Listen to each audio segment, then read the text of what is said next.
আমি ইলেকশন কমিশনকে খুব রেসপেক্ট করতাম, এখনো করি, যতদিন রেসপেক্টের জায়গায় থাকবে করব। কিন্তু আপনারা কি জানেন সদ্য ইলেকশন কমিশনার হয়েছেন কে? আমি শুধু পরিচয়টা দিচ্ছি আপনাদের জানবার জন্য, জেনে রাখা উচিত। মাননীয় স্বরাষ্ট্রমন্ত্রীর যিনি মাননীয় সচিব ছিলেন ডিপার্টমেন্টের, কোঅপারেশন ডিপার্টমেন্টের, তার সেক্রেটারিকে করে দিয়েছেন, প্রিন্সিপাল সেক্রেটারিকে, মানে তিনি ডিপার্টমেন্টের সেক্রেটারিকে করে দিয়েছেন চিফ ইলেকশন কমিশনার। টোটালটাই বিজেপির লোক দিয়ে ভরা। এই নির্বাচন কমিশন নিরপেক্ষ যতদিন না হবে ততদিন এই বদনাম কিন্তু থেকে যাবে, মাথায় রাখবেন।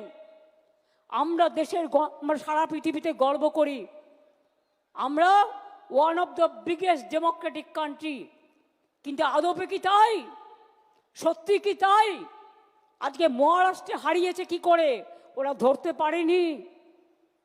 আজকে দিল্লিতে হারিয়েছে কি করে? ওরা ধরতে পারেনি। ওরা বাংলাতেও শুরু করেছে, বাংলায় আমরা ধরব এবং যোগ্য জবাব দেব, মাথায় রাখবেন। এটা challenge, it's a challenge. Will you accept that challenge?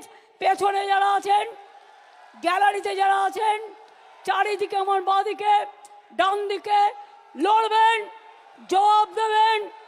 মনে রাখবেন 2027 থেকে 29-এর মধ্যে বিজেপির ক্ষমতা শেষ। ওরা 2-3 বছর 4 বছর যা করার করবে, 2-3 বছরের বেশি আয়ু ওদের নেই। কাজে ওদের বিরুদ্ধে যা যা করার, বাংলাকে ওরা টার্গেট করেছে, তার কারণ অন্য কেউ লড়তে পারে না, বাংলা লড়তে পারে। বাংলা সর্বধর্মে বিশ্বাস করে, বাংলা রামকৃষ্ণের দেশ, বাংলা বিবেকানন্দের দেশ, বাংলা নজরুলের দেশ, বাংলা সুভাষচন্দ্রের, বাংলা বিবেকানন্দের, বাংলা বিদ্যাসাগরের, বাংলা রামমোহনের, বাংলা মাতঙ্গিনীর, বাংলা মনে রাখবেন কবিগুরু রবীন্দ্রনাথ ঠাকুর থেকে শুরু করে নজরুল থেকে শুরু করে সবার। আমরা গর্ব করে বলি, বাংলা থেকে প্রথম নির্বাচিত হয়েছিলেন Baba Saheb Ambedkar. He was elected from Bengal first. সংসদ যখন হয়েছিলেন, মনে রাখবেন, গর্ব করি, আমার গায়ে কাঁটা দিয়ে ওঠে এদের কথা শুনলে। যারা ভালো কাজ করছেন তাদের পদোন্নতি করব আমরা, কিন্তু যারা কাজ করেন না, শুধু ভাষণ দেন আর বিবৃতি দেন আর শুধু পার্টিকে সমালোচনা করেন, বিজেপিকে লড়াই করেন না, সিপিএমকে লড়াই করেন না, কংগ্রেসকে লড়াই করেন না, মানুষের পাশে থাকেন না, তাদের জন্য আমার কোনো দয়া মায়া নেই। আমার দয়া মায়া আছে আমার মাটির ঘরের ছোট্ট কর্মীটার ওপরে, যে কর্মীটা বুক দিয়ে জোড়া ফুলকে আগলে রাখে। আমার সমস্ত কৃতজ্ঞতা আছে বাংলার মা মাটি মানুষের উপরে। বিবেকানন্দের হিন্দু ধর্মকে ওরা ভুলিয়ে দিচ্ছে, ওরা বহিরাগত হিন্দু ধর্মের নামে হিন্দু ধর্মের বদনাম করছে, অসম্মান করছে। আর তপশিলি জাতিদের ওরা ইলেকশনের সময় ভোট নেয়, আর ভোট নিয়ে যাওয়ার পরে তারা বাবা সাহেব আম্বেদকরের ফটো তুলে দেয় দিল্লির পিএমের অফিস থেকে। লজ্জা করে না? মিথ্যে কথা বললেন মমতা ব্যানার্জি কমিউনাল, তাই সবে বরাতে 2 দিন ছুটি দিয়েছেন। উনি জানেন না ওনারা মিথ্যে কথা বলার আগে 14ই জানুয়ারি আমি 2 দিন ছুটি দিয়েছিলাম, তার কারণ একদিন ছিল সবে বরাতের ছুটি, আর একটা দিন ছিল পঞ্চানন বর্মার জন্মদিন। আরে ভুলে গেলে চলবে? পঞ্চানন বর্মার জন্মদিন মনে রাখবে না আর রাজবংশীর ভোট চাইবে? ইলেকশনের সময় মতুয়া আর ইলেকশন চলে গেলে ফতুয়া। বাবা, আমরা তো মতুয়া মাকে শ্রদ্ধা করি, ভালোবাসি, আজ থেকে নয় চিরদিন। এটা আমাদের কাজ। আমরা সর্বধর্ম ভালোবাসি, কোনটা করি না? দুর্গাপুজোয় কতদিন ছুটি দিই, কি কমরেডরা বিজেপিকে এখন আমি বলবো কমরেড, গেরুয়া কমরেড। ওপরটা হলুদ, ভেতরটা লাল।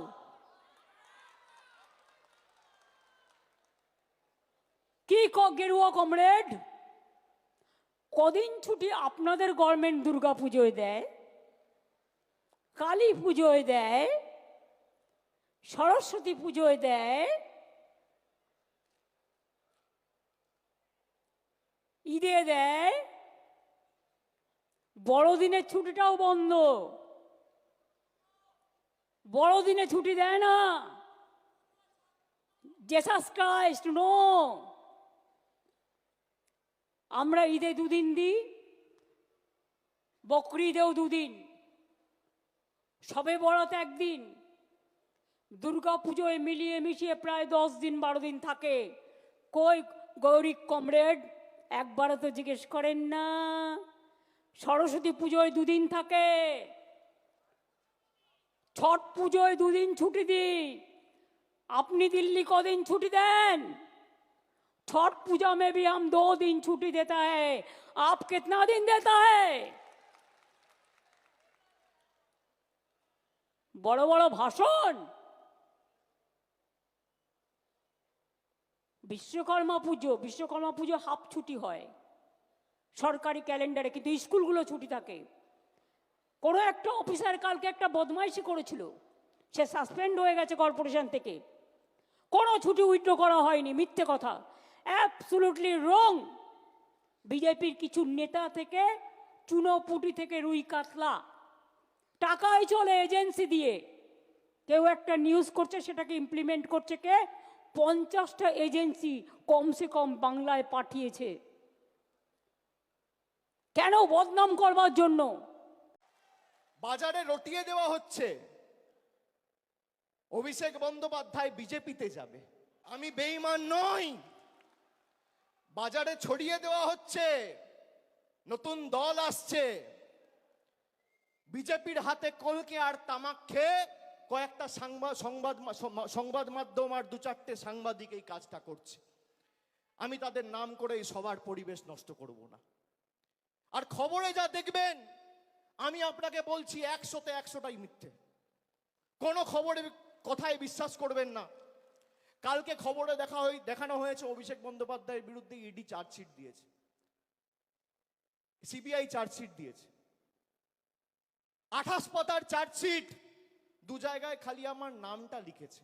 তাও অভিষেক বন্দ্যোপাধ্যায় কে, বাড়ি কোথায়, সাংসদ না বিধায়ক না পঞ্চায়েত প্রধান, কোথায় থাকে, কার ছেলে, কোনো পরিচয় নেই। বিজেপি নেতারা যেমন ভাববাচ্ছে কথা বলতো, ইডি সিবিআই এখন ভাববাচ্ছে কথা বলছে। এই ভয়টা দেখে আমার ভালো লেগেছে। খবরে যা বেরোয় 100তে 100টাই মিথ্যে, আমি আপনাকে বলছি। 12 লক্ষ মানুষকে বাড়ি দিয়েছে আমাদের সরকার। একদিন একটা খবর দেখেছেন? 2.5 কোটি মানুষকে, 2.5 কোটি মহিলাদের, মায়েদের, দিদিদের, বোনেদের নিজের গচ্ছিত সঞ্চিত সরকারি, রাজ্য সরকারের কোষাগার থেকে আমাদের সরকার লক্ষ্মীর ভান্ডার দিয়েছে 50,000 কোটি টাকা খরচা করে। একদিন খবর দেখেছেন? এই খবর দেখবেন না। পথশ্রীতে প্রায় গত 3 বছরে 15,000 কোটি টাকা খরচা করে প্রায় 24,000 কিলোমিটার রাস্তা তৈরি করেছে। খবরে দেখেছেন? কেন্দ্র থেকে এক পয়সা না নিয়ে দেখবেন না।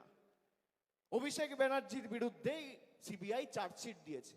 আরে আমি সকাল বিকেল কথা পাল্টাই না। 5 বছর আগে কোভিডের সময় 2020 সালে বলেছিলাম যে আমার বিরুদ্ধে যদি কোনো রকম কোনো প্রমাণ বা কোনোভাবে সিবিআই বা ইডি প্রমাণ করতে পারে বা তথ্য দিতে পারে আদালতে যে আমার প্রত্যক্ষ বা পরোক্ষ মদতে কোনো ভুল হয়েছে, কোনো দুর্নীতি হয়েছে, কেউ 10 পয়সা তুলেছে, আপনাকে চার্জশিট দিতে হবে না, সামান দিয়ে আমায় ডাকতে হবে না, ফাঁসির মঞ্চ করুন, গিয়ে মৃত্যুবরণ করব। আজকে একই কথা বলছি।